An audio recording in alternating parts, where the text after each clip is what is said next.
இந்தியாவோட உச்சபட்ச நியாய மையம் அப்படின்னு சொல்லக்கூடிய உச்சநீதிமன்றம் தொடங்கப்பட்டு கிட்டத்தட்ட 75 ஆண்டுகளுக்கு மேலே உருண்டோடி போச்சு. உச்சநீதிமன்றம் தன்னோட 75 ஆண்டுகால வரலாற்றில் பல விசித்திரமான வழக்குகளை சந்திச்சிருக்கு. குறிப்பாக சொல்லணும்னா இங்கே நிறைய குற்றவாளிகளை பார்த்துருக்கு, நிறைய பேருக்கு விசித்திரமான தண்டனைகளையும் இந்த உச்சநீதிமன்றம் கொடுத்துருக்கு. அப்படி இருந்தாலும் 2011ஆம் ஆண்டு உச்சநீதிமன்றத்தில் போடப்பட்ட ஒரு வழக்கு உண்மையிலேயே உச்சநீதிமன்ற வரலாற்றில் உச்சநீதிமன்ற நீதிபதிகளையே கலங்கடிக்கிற அளவுக்கு இருந்துச்சு. அது என்ன வழக்கு, யார் போட்ட வழக்கு, கலங்கடிக்கிற அளவுக்கு அந்த வழக்கோட தன்மை என்னவா இருந்தது, வாங்க பார்க்கலாம்.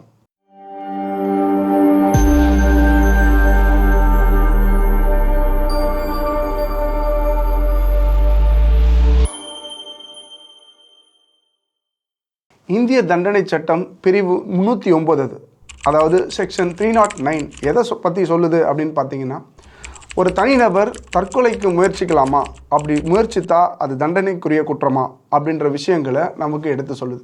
இந்திய தண்டனை சட்டம் எந்த ஒரு தனிநபரையும் தற்கொலை கூட பண்ணிக்கக்கூடாது அப்படின்றத இன்டைரக்டாக சொல்கிற ஒரு விஷயந்தான். இதில் தற்கொலைக்கு தூண்டினவங்க மட்டும் இல்லாமல் தற்கொலை செய்ய முயற்சி பண்ணவங்க கூட குற்றவாளின்னு சட்டம் சொல்லுது. அப்படி இருக்கிற இந்த இந்திய தண்டனை சட்டத்தில் கருணை கொலை அப்படின்ற ஒரு விஷயம் புகுத்தப்படுது. கருணை கொலை அப்படின்றது இந்தியாவில் நடைமுறை சாத்தியத்தில் இருக்கா, கருணை கொலை ஒருத்தரை பண்ண முடியுமா அப்படின்ற விஷயங்களை தான் இந்த வழக்கில் நம்ம பார்க்க போகிறோம். 2011ஆவது வருஷம் நாடே எதிர்பார்த்துட்டு இருந்த கருணை கொலை சம்பந்தப்பட்ட ஒரு வழக்கினோட தீர்ப்பை பற்றி தான் இன்றைக்கி நம்ம பேச போகிறோம். அது என்ன வழக்கு அப்படின்னு பார்த்தீங்கன்னா, Aruna Ramachandra Shanbaug versus Union of India and others அப்படின்றது தான். அருணா ஷன்பக் அப்படிங்கிறவங்க கர்நாடக மாநிலத்தில் உள்ள ஹல்திபூரில் 1948ஆவது வருஷம் பிறந்திருக்காங்க. இவங்க அங்கேயே தொடக்க கல்வி மற்றும் முதுநிலை கல்வியை முடித்தவங்க செவிலியர் ஆகணும்னு ரொம்பவே ஆசைப்பட்டிருக்காங்க. அதனால் நர்சிங் காலேஜில் சேர்ந்த அவங்க அங்கேயே நர்சிங் முடிச்சுட்டு 1967ஆவது வருஷம் மும்பையில் உள்ள கிங் எட்வர்ட் மெமோரியல் ஹாஸ்பிட்டலில் அங்கே உள்ள அறுவை சிகிச்சை டிபார்ட்மெண்ட்டில் நர்ஸாக வேலைக்கு சேர்ந்துருக்காங்க. வேலைக்கு சேர்ந்த கொஞ்ச நாள்லேயே இவங்க எல்லார்கிட்டேயும் நல்ல மதிப்பும் நல்ல பேரும் எடுத்திருக்காங்க. இவங்களோட சர்வீஸ் அங்கே உள்ள ஹாஸ்பிட்டலில் உள்ள எல்லாருக்குமே ரொம்ப ரொம்ப பிடிச்சிருக்கு. 1973ஆவது வருஷம் நவம்பர் 27ஆம் தேதி அருணா ஷன்பக் எப்பவும் போல் தன்னோட வேலையெல்லாம் முடிச்சுக்கிட்டு பேஸ்மெண்ட்டில் உள்ள உடை மாற்றும் அறைக்கு போகிறாங்க. அங்கே தன்னோட உடையை மாற்றிக்கிட்டு வீட்டுக்கு போகணும் அப்படின்றதுக்காக கிளம்பி போகிறாங்க. அப்படி போயிட்டுருக்கும்போது இடையில மறித்த ஷோகன்லால் பார்த்தா வால்மீகி அப்படிங்கிற வார்ட் பாய் இவங்களை பாலியல் வன்புறவு செய்ய முயற்சிக்கிறார். இந்த ஷோகன்லால் பார்த்தா வால்மீகி அப்படின்றவர் இந்த மருத்துவமனையில் கிட்டத்தட்ட 5 ஆண்டுகளுக்கு மேலே கான்ட்ராக்ட் பேசிஸில் வேலை பார்த்துட்டு இருக்கார்.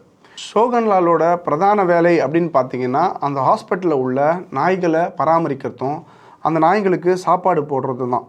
அப்படி இருக்கிற ஷோகன்லால் அன்றைக்கி அருணா ஷன்பகை பின்தொடர்ந்து வந்து அவங்கள பாலியல் வன்புணர்வு செய்ய முயற்சி செஞ்சுருக்கார். அவர் முயற்சி செஞ்சு அவங்கள தாக்கும்போது அருணா ஷன்பக் நிலை குலைஞ்சி கீழே விழுந்துடுறாங்க. இதுக்கப்புறம் ஷோகன்லால் அங்கே நாய்களை கட்டுறதுக்காக வச்சுருந்த சங்கிலியை எடுத்து அருணா ஷன்பக்கோட கழுத்தில் இருக்குனதுக்கப்புறம் ஷோகன்லால் அந்த இடத்த விட்டு ஓடி போயிடுறார். கிட்டத்தட்ட இந்த சம்பவம் முடிஞ்சு 12 மணி நேரம் கழித்து தான் அருணா ஷன்பக் அந்த இடத்துல விழுந்து கிடக்கிறாங்க அப்படின்ற விஷயம் ஹாஸ்பிட்டல் ஊழியர்களுக்கு தெரிய வருது. கிட்டத்தட்ட 12 மணி நேரத்துக்கு அப்புறம் ஊழியர்கள் அவங்கள மீட்டு ஐசியூ வார்டில் சேர்க்குறாங்க. அவங்கள பரிசோதிக்கும் போது டாக்டர்களுக்கு தெரிஞ்சுக்கிட்ட விஷயம் என்னன்னு பார்த்தீங்கன்னா, அவங்க மூளைக்கு போகக்கூடிய ஒரு நரம்பு கட்டானதுனால ஆக்சிஜன் போகிறது தடைப்பட்டு போச்சு. அதனால் அவங்க கேட்கும் திறனையும் பேசுகிற திறனையும் சுத்தமாகவே இழந்துட்டாங்க. அது மட்டும் இல்லாமல் பார்த்தீங்கன்னா, அவங்களுடைய உடலும் அசைகிறதும் நின்று போச்சு. கிட்டத்தட்ட ஒரு கோமா ஸ்டேஜுக்கு அவங்க போயிட்டாங்க. அவங்களால எதையும் சாப்பிட முடியாது, எதையும் பேச முடியாது, எந்த உணர்வுகளையும் அவங்களால அண்டர்ஸ்டாண்ட் பண்ணிக்க முடியாது. மோசமான நிலைக்கு அருணா ஷன்பக் போயிட்டாங்க. இதை பார்த்த ஹாஸ்பிட்டல் நிர்வாகமும் செவிலியர்களும் ஒன்றா சேர்ந்து அருணா ஷன்பகை ஒரு தனி அறையில் வச்சு கிட்டத்தட்ட நிறைய நாட்கள் பார்த்துக்கிட்டாங்க. இந்த நாட்கள் அப்படின்றது மாதங்களாச்சு, இந்த மாதங்கள்ன்றது கொஞ்சம் கொஞ்சமாக வருடங்களாச்சு, வருடங்கள் உருண்டோடி போச்சு.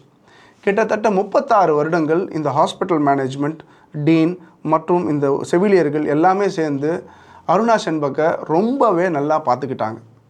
இதற்கிடையில் ஒரு ஹாஸ்பிட்டல் மேனேஜ்மெண்ட் மாறி கூட இந்த அறையிலேருந்து அருணா ஷன்பக்கை வெளியேற்றணும் அப்படின்ற முடிவு எடுக்கும்போது கூட செவிலியர்கள்லாம் சேர்ந்து ஒரு போராட்டம் பண்ணி அருணா சென்பக்கை அந்த அறையிலேயே வச்சு கடைசி வரைக்கும் பார்த்துக்கிட்டாங்க அப்படின்றது தான் உண்மை. கிட்டத்தட்ட பல வருடங்கள் ஓடினதுக்கப்புறம் 2009 வருஷம் பிங்கி வீராணி அப்படின்னு சொல்லக்கூடிய ஊடகவியலாளர் அருணாவை பார்க்கறதுக்காக வராங்க. அருணா பற்றிய சம்பவங்கள்லாம் கேட்டதுக்கப்புறம் அருணாவை நேரடியாக பார்க்கணுன்னு வர இவங்க கிட்டத்தட்ட தினமும் அருணாவை வந்து பார்த்துட்டு அவங்க கூட டைம் ஸ்பெண்ட் பண்ணிட்டு போகிறாங்க.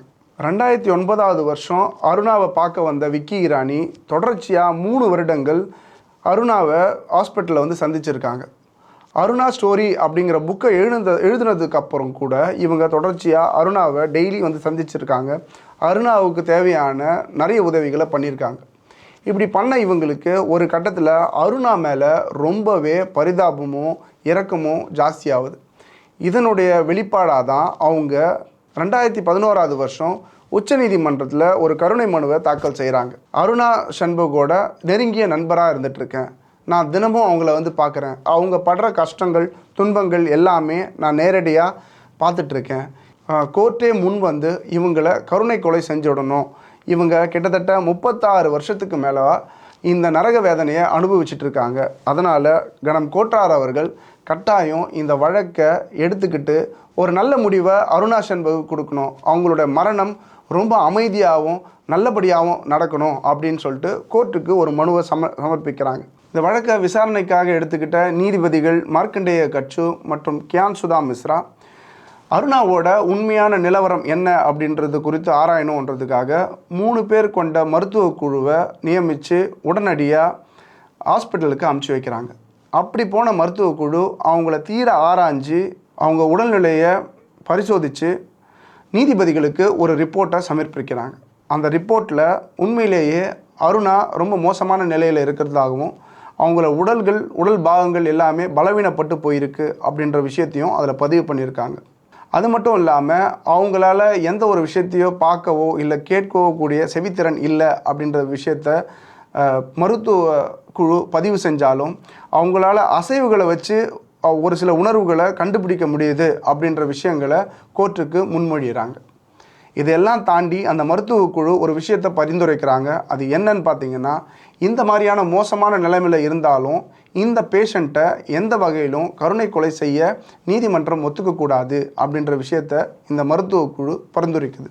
அருணா சென்பகை பார்த்துக்கிட்ட கிங் மெமோரியல் ஹாஸ்பிட்டலோட டீன் கூட ஒரு அஃபிடவிட் தாக்கல் பண்ணியிருந்தார். அந்த அஃபிடவிட்டில் கிட்டத்தட்ட நாங்கள் இவங்களை 40 வருஷத்துக்கு மேலே பார்த்துட்ருக்கோம், அதனால் இனி ஒரு காலகட்டத்திலையும் இவங்களை நாங்கள் பார்த்துப்போம், அதனால் நீதிமன்றம் இவங்களை கருணை கொலை செய்கிறதுக்கு எந்த வகையிலும் அனுமதிக்கக்கூடாது அப்படிங்கிற ஒரு அஃபிடவிட்டை கோர்ட்டுக்கு ஹாஸ்பிட்டல் நிர்வாகமும் சமர்ப்பிச்சிருந்தாங்க.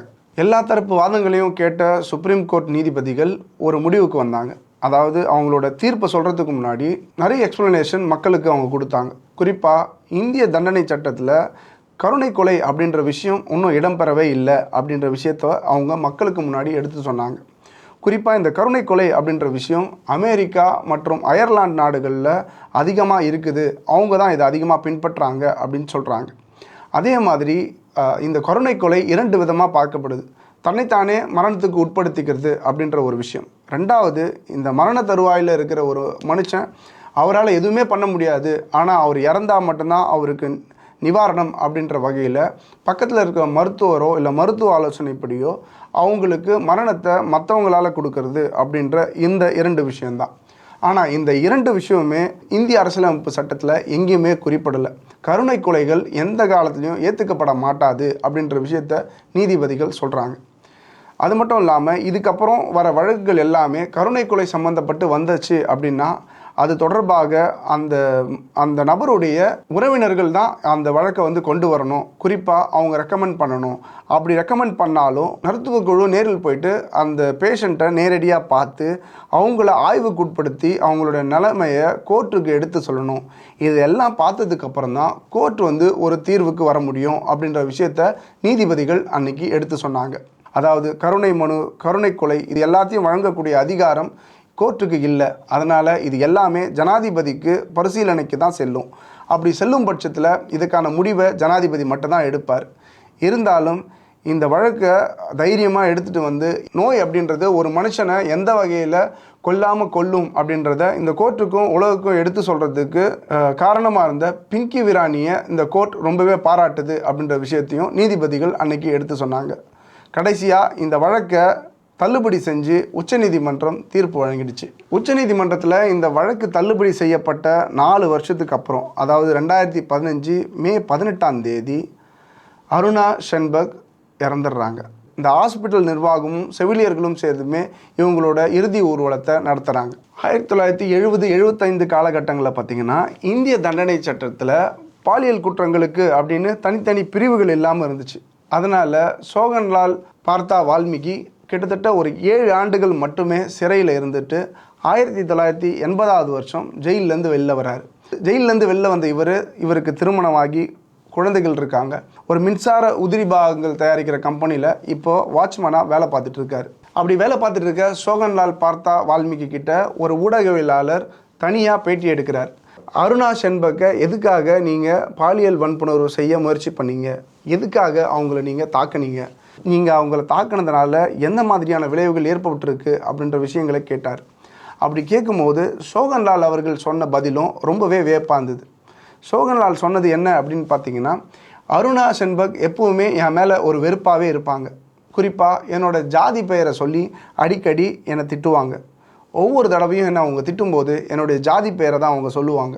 குறிப்பாக நான் நாய்களுக்கு வைக்கிற உணவை எடுத்து சாப்பிட்றேன் அப்படின்னும், நான் நிறைய உணவை எடுத்துகிட்டு போய் வெளியில் விற்கிறேன் அப்படின்னும் என்னுடைய மருத்துவர்கள்கிட்ட புகார் செஞ்சு எனக்கு நிறைய பனிஷ்மெண்ட் வாங்கி கொடுத்துருக்காங்க. இதனால் நானும் அவங்க மேலே ரொம்ப கோபமாகவே இருந்தேன். சம்பவம் நடந்த அன்றைக்கி கூட அவங்க கூட நான் நிறைய வாக்குவாதத்தில் ஈடுபட்டேன். அவங்களும் என் கூட வாக்குவாதத்தில் ஈடுபட்டாங்க. அந்த வாக்குவாதத்தின் போது கூட அவங்க என்னோடய ஜாதி பெயரை சொல்லி என்னை ரொம்ப இழிவுபடுத்தினாங்க. இது பொறுக்க முடியாமல் தான் நான் அவங்கள தாக்கிறதுக்கு முயற்சி பண்ணேன். அவங்கள நான் கற்பழிக்க முயற்சி பண்ணலை. அவங்கள நான் தாக்கும்போது அவங்களும் என்கிட்டேருந்து பதில் தாக்குதல் நடத்துறதுக்காக தப்பிச்சு ஓட முயற்சி பண்ணாங்க. கோபம் முற்றி போய் நாய்களை கட்டுறதுக்காக வச்சுருந்த சங்கிலி எடுத்து அவங்க கழுத்தை இறுக்கிட்டு நான் அங்கேருந்து தப்பி ஓடிட்டேன் அப்படின்ற விஷயத்த சோகன்லால் பார்த்தா வால்மீகி அந்த மீடியாவுக்கு பதிவு பண்ணியிருக்கார்.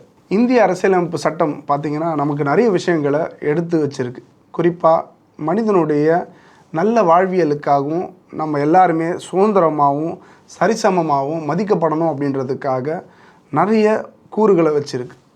இதில் கருணை அப்படின்றது அடித்தட்டாக இருக்குது. கருணை அப்படின்றது எல்லாருமே எல்லார் மேலேயும் வைக்கணும்.